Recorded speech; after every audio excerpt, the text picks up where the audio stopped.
दोस्तों, कुछ घटना तारीख में नहीं दिल में दर्ज होते हैं। 10 नवंबर 2025 शाम 6:45 दिल्ली की पुरानी गलियों की तरफ हर चेहरा अपने कहानी में खोया था और इस भीड़ में सुनहरी मस्जिद की पार्किंग से एक Hyundai i20 धीरे धीरे निकलती है। लाल किले के सामने Newton metro station gate number 1 तक पहुंचते हुए फिर एक पल में सब कुछ बदल जाता है। 6:52 PM पर एक ऐसा धमाका हुआ जिसने सिर्फ गाड़ियों को नहीं उड़ाया बल्कि एक शहर की शांति को भी चीर दिया।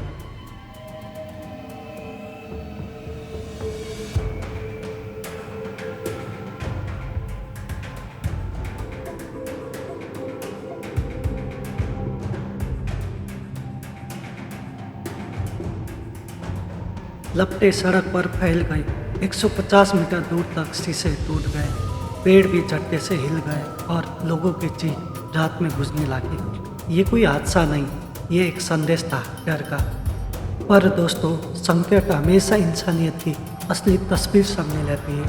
फायर ब्रिगेड का कॉल लग चुका था, पुलिस रास्ते में थी, लेकिन उससे पहले चांदनी चौक के लोग, रिक्शा वाले, दुकानदार, राह चलने लोग कंधे पर लाद कर घायलों को उठाते हुए कोई अपनी शर्ट काट कर पट्टी बना रहा था, कोई पानी दे रहा था, कोई बस इतना कह रहा था, भाई सांस ले ले, हॉस्पिटल बस पहुंच गए हैं। इंसानियत जो आजकल न्यूज़ चैनल में नहीं दिखता लेकिन सड़कों पर अब भी जिंदा है। इस ब्लास्ट में 20 से ज़्यादा लोग घायल किया और 15 जिंदगी हमेशा के लिए छीन ली। धमाके के बाद बम squad, forensic team, NSG, NIA सभी एजेंसी पहुंची। पर असली कहानी शुरू होती है कार से, उसी i20 से जिसके नंबर, मालिक और पिछले 2 साल का इतिहास कई राज खोल रहे हैं।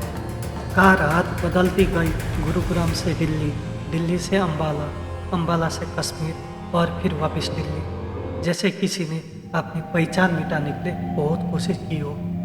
दोस्तों, ये धमाका सिर्फ एक कार में लगे बम की कहानी नहीं है, ये एक बहुत बड़ी प्लानिंग का हिस्सा बताई जा रही है। फरीदाबाद में पुलिस को मिला था 360 kg नहीं बल्कि 3000 प्लस kg विस्फोटक, साथ में 20 टाइमर, बैटरियाँ, वायर और एक ही सीरीज की राइफल।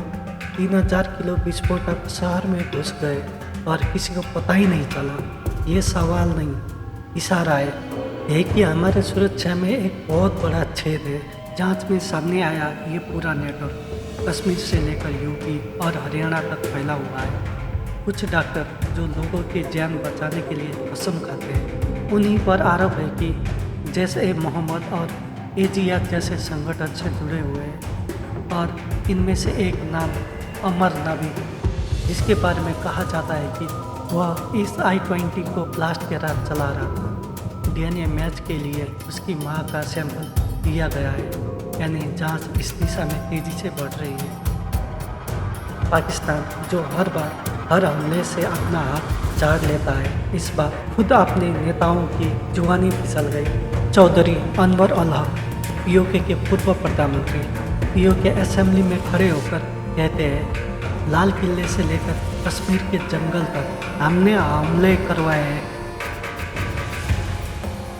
कश्मीर के हवाले से भी मालिक ने मेरे को कर्म किया। जो स्टेटस को मुझे मिला, मैंने उसमें कुछ कमी नहीं आने दी। इतना जरूर किया कि नरेंद्र मोदी को भी ललकारा, उसकी पूरी हुकूमत को भी ललकारा, उसकी कीमत भी दी। बोल के ये बात कही कि ये फितना खारिज नहीं है, फितना हिंदुस्तान है। इस खाकसार के पहले जुमले पर ये जुमले तब्दील हुए और रिकॉर्ड ने ये बात सुनी, तारीख ने, कि मैंने ये कहा कश्मीर हाउस में बैठ के कि अगर नहीं बाज आओगे बलूचिस्तान को ब्लीड करने से तो लाल किले से लेकर कश्मीर के जंगलों तक तुम्हें घुस के मारेंगे। और अल्लाह के फजल करम से इस गुनाहगार के लफ्जों की अल्लाह पाक ने हुर्मत रखी। चंद दिनों बाद हमारी मुसल्लह अफवाज ने, हमारे शाहीनों ने अंदर घुस के मारा और ऐसा मारा आज तक 4 की गिनती पूरी नहीं हुई। उसके बाद दूसरे बॉर्डर पर साजिश शुरू की गई। 4000 जवानों की शहादतें और इतने 400 अफसरों की शहादतों के बाद अगर मुसल्लह अफवाज किरदार के ऊपर कोई मनफी गुफ्तगू करेगा तो उसका जवाब इसी तरह लाजिम है जिस तरह फर्ज नवाज है। जहां पे कौमों ने अपने दिफा को कमजोर किया है, गजा से लेकर आज आप सूडान तक की हालत देख लें, इंसानियत की वो तब्दील हुई है कि खुदा की बना। ये सियासत और आईनी निजाम तो जब बचेगा जब जोग्राफियाई और नजरियाती सरहदें बचेंगी। ये मेरा बयानिया है, आज से है, जब इस अवाम का हुक्म 2006 में बना था उस वक्त से है। तरीके आजादी कश्मीर के हवाले से करबला ये बात कहता रहा, मुमलिकत खुदादाद पाकिस्तान के 24 करोड़ हुजूर अवाम, पाकिस्तान का एटमी कुव्वत होना, पाकिस्तान की अस्करी मजबी क़यादत और सबसे बढ़कर मुसल्लह अफवाज पाकिस्तान की जो मिलिट्री माइट है, अगर ये मौजूद ना हो तो तहरीक के बारे में या ये कोई ऑफ रिकॉर्ड बयान नहीं था, ये कोई गलती से लीक हुई क्लिप नहीं था, ये बयान असेंबली में लाइव दिखाया गया था। हक ने कहा लाल किले की हमला ही सबूत है कि दिल्ली धमाके के पीछे पाकिस्तान है, और उनकी दूसरी बात जोड़ दी गई है 22 अप्रैल पुलवामा टूरिस्ट अटैक से, जहां पाकिस्तानी आतंकियों ने पर्यटकों से धर्म पूछ कर हत्या की थी। ये बयान सिर्फ गुस्से में नहीं दिया गया था, ये एक स्वीकार्य थे जो पाकिस्तान की असल हकीकत को उजागर करती है। Pakistan double game. ये पहली बात नहीं है कि अनवर अल हक भारत के खिलाफ जहर उगल रहे हो। अप्रैल में उन्होंने धमकी दी थी कि तुम बलूचिस्तान में खून बहाओगे तो उसकी कीमत दिल्ली से लेकर कश्मीर तक चुकानी पड़ेगी। ध्यान रहे, बलूचिस्तान दशक भर से पाकिस्तान के अत्याचार का शिकार है, पर आरोप किस पर लगाता है? भारत पर, लेकिन सबूत जीरो। अब दुनिया इससे अनदेखी नहीं कर रही। रूस, अमेरिका, चीन, हर देश ने दिल्ली ब्लास्ट पर चिंता जताई। भारत के लोग बार बार एक ही बात कह रहे हैं, अगर पाकिस्तान फिर कायराना हरकत करे तो ऑपरेशन सिंधु 2.0 को इस बार अधूरा नहीं छोड़ा जाए।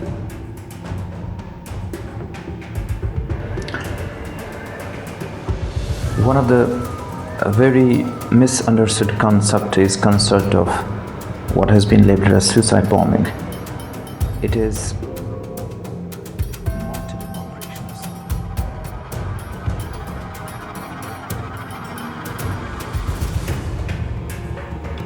दोस्तों, एक तरफ पाकिस्तान लगातार झूठ बोलता है और दूसरी तरफ उनके ही नेताओं की जुबानी सच बोल जाती है। आज जो कबूलनामा सामने आया है वो सिर्फ दिल्ली धमाके की नहीं बल्कि पाकिस्तान की आतंकी नीति की पोल खुलती है। अब सवाल यह है, क्या भारत को जवाब देना चाहिए या पाकिस्तान को उसकी भाषा में उत्तर मिलना चाहिए? आपकी क्या राय है? नीचे कमेंट में ज़रूर बताइए। जुड़े रहिए, देखते रहिए। वीडियो को लाइक, सब्सक्राइब एंड शेयर ज़रूर करें।